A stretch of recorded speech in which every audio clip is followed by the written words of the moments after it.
Still on the topic of neonatal hypoglycemia, so this week I thought we should look at an infant of a diabetic mother and the possible causes of hypoglycemia in such an infant.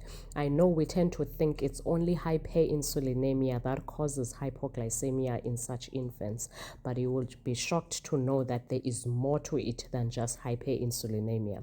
So please stay with me as I take you through the possible causes of hypoglycemia in an infant of a diabetic mother other than hyperinsulinemia.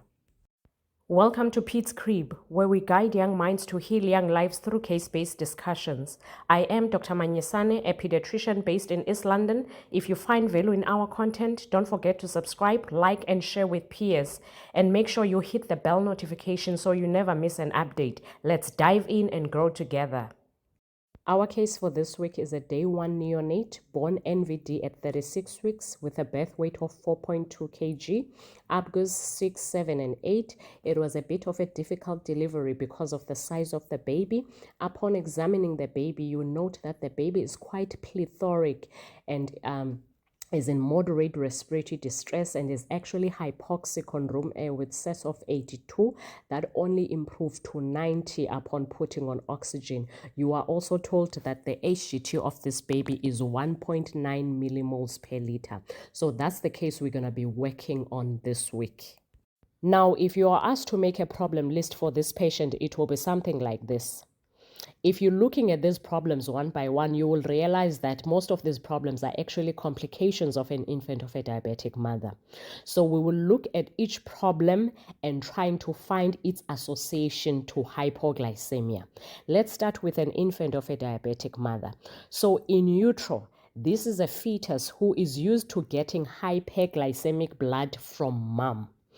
Glucose crosses the placenta, but insulin cannot cross the placenta. So the sweet blood crosses the placenta and goes to the baby and makes the baby hyperglycemic also.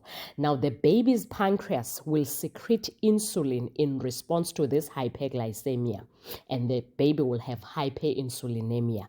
Now inside the uterus, this hyperinsulinemia will not cause hypoglycemia because there is a constant supply of this hyperglycemic blood through the placenta.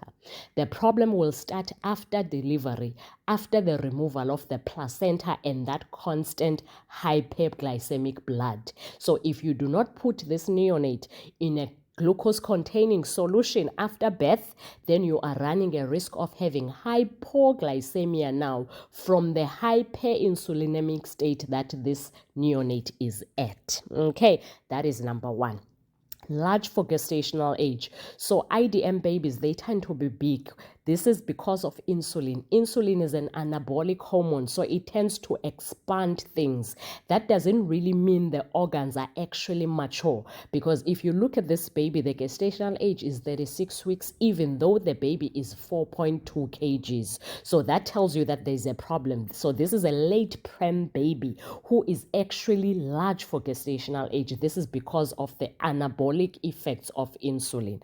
Now, large for gestational age babies, even if they are not infant of diabetic mothers, they tend to be at risk of hypoglycemia because of the bigger surface area. So it means they utilize or they demand more glucose.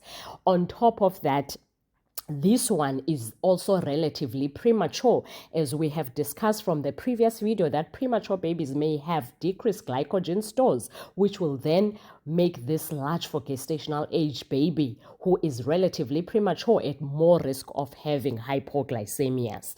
Then birth asphyxia.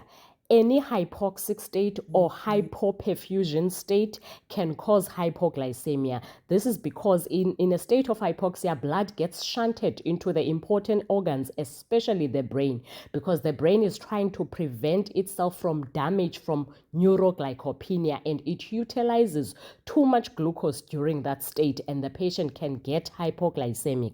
Secondly, asphyxia or hypoxia can actually cause a release of insulin from the pancreas. So the pancreas responds to hypoxia by releasing insulin, causing a relative hyperinsulinemia, which will also worsen the hypoglycemic state of this neonate. Then plethora. IDM babies can be plethoric. They actually can be polycythemic. This is because in utero there can be placental insufficiency, which can be caused by maternal renovascular problems. So if this is a mother who is diabetic with already renovascular complications, that can cause placental insufficiency, and that will be hypoxia to the fetus, and the fetus will respond to that hypoxia. The kidneys of the fetus, they will respond to the hypoxia by releasing erythropoietin, which will then stimulate the red blood cell production, and this neonate will then have polycythemia. So if you're seeing a baby who is an IDM looking plethoric, it might also happen that they are actually polycythemic, but you will confirm that with your labs. So if this patient is polycythemic, as you know, polycythemia causes hyperviscous blood, and if the blood is hyperviscous, it means decreased perfusion to the tissues. It will still look like an asphyxia or hypoxic state because there's decreased perfusion to the tissues. That's how the brain will interpret it. And glucose, it will be an increased metabolic state, and glucose will be utilized excessively in a case of polycythemia because of hyperviscous blood and therefore decreased perfusion to the tissues. Respiratory distress, any form of respiratory distress is an increased metabolic state in a neonate, and therefore glucose will be consumed excessively. Respiratory distress in IDM babies can be caused by respiratory problems because they can be relatively premature even though they are big. So these patients can have HMD, and also they can have cardiac complications like hypertrophic obstructive cardiomyopathy. So these are some of the additional causes of hypoglycemia in an infant of a diabetic mother other than hyperinsulinemia. I hope this makes sense.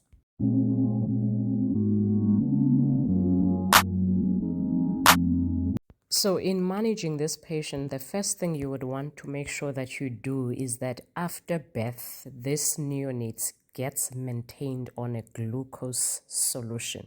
So whether you're going to use IV fluids or you're going to be feeding the neonate, but the neonate needs to be on a continuous glucose containing maintenance as soon as possible after birth and frequently, so maintained. Okay, and make sure you do calculate your glucose delivery, and remember this is a late preterm baby even though it's 4.2 kgs, so you would make sure you give 6 to 8 milligrams per kg per minute of glucose delivery, and they might actually need more because of the problems that we've mentioned previously. The second thing you want to make sure you do is to control anything else that would increase the metabolic state. So you want to make sure out of those problem lists all the things that we've said they increase the metabolic state and therefore cause utilization of too much glucose. You need to make sure that those things are in control so that there isn't anything else that is demanding the glucose of this baby. For example, the patient is in respiratory distress, so you need to make sure that you give some form of respiratory support, or you can even give surfactant. If this is a late prem baby with HMD who is hypoxic, you might need to give surfactant, put on CPAP. If it's a cardiac problem, you might even need to be ventilated. So make sure you control the respiratory condition of this patient. Also, if this cause of respiratory distress is cardiac in this IDM patient, they can also be hemodynamically unstable. They can have poor perfusion, low BPs and all. So you want to make sure you are on top of those things, because if you keep those things will utilize too much glucose because they will increase the metabolic state of this neonate.